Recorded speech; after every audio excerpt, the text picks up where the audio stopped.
అందరికీ మరణాతండి. మహాపరిశుద్ధులకు ప్రభువారు తన పరిశుద్ధమైనటువంటి కృపను మనందరికీ ప్రేమతో ప్రసాదించి ఫలవంతమైనటువంటి బ్రతుకులు మనకు దయచేయునుగాక. ఆమేన్. ప్రియమైన స్నేహితులారా, దేవుడు సర్వశక్తివంతుడు, ఆది సంభూతుడై ఉన్నాడు. ఆయన ఆది అంతము లేనివాడు.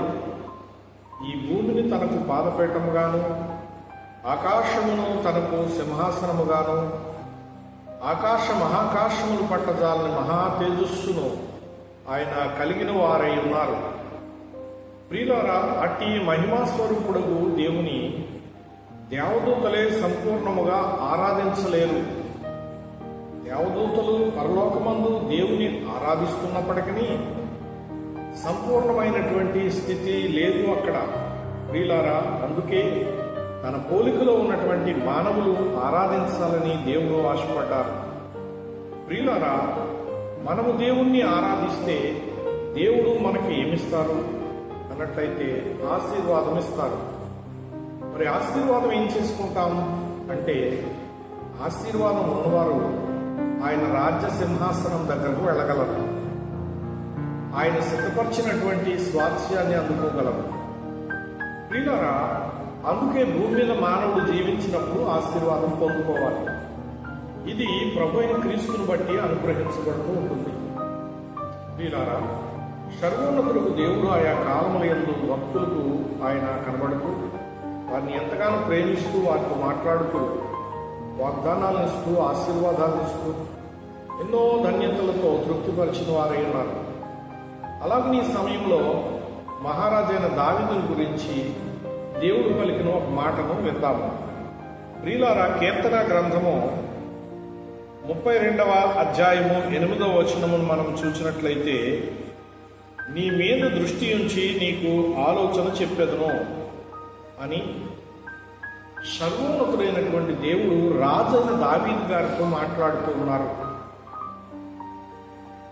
దేవుడు తన దృష్టిని దావీదు గారి మీద ఉంచెదనని, దావీదు గారికి ఆలోచన చెప్పేదను అని ఆయన సెలవిస్తూ ఉన్నారు. ఇక్కడ అనగా దేవుడు ఆలోచన చెబుతున్నారు గనక ఆయన ఆలోచనకర్త.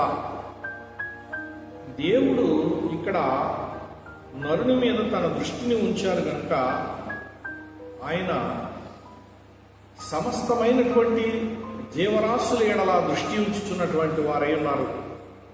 ఈ కడవరి దినాల్లో నీవే కష్టాల్లో ఉన్నావో, ఏ ఇబ్బందుల్లో ఉన్నావో, ఏ సమస్యలో ఉన్నావో, ఏ విధమైనటువంటి అనారోగ్యాన్ని బట్టి నువ్వు వేదన పడుతున్నావో, నిన్ను దేవుడు దృష్టించుతున్నాడని మర్చిపోవద్దు.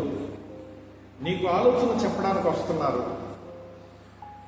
నీ ఆలోచన వ్యర్థమే, కానీ ఆయన నీకు చెప్పేటటువంటి ఆలోచన నిన్ను ఆ కష్టాల నుంచి, ఆ జబ్బుల నుంచి, ఆ శోధనల నుంచి, ఆ అప్పుల నుంచి, ఆ అవస్థల నుంచి విడిపిస్తుంది. ప్రియమైన స్నేహితులారా, ఆయన ఆశ్చర్యకరుడు గనుక ఆశ్చర్యకరమైన ఆలోచనలే నీకు ఇస్తారు.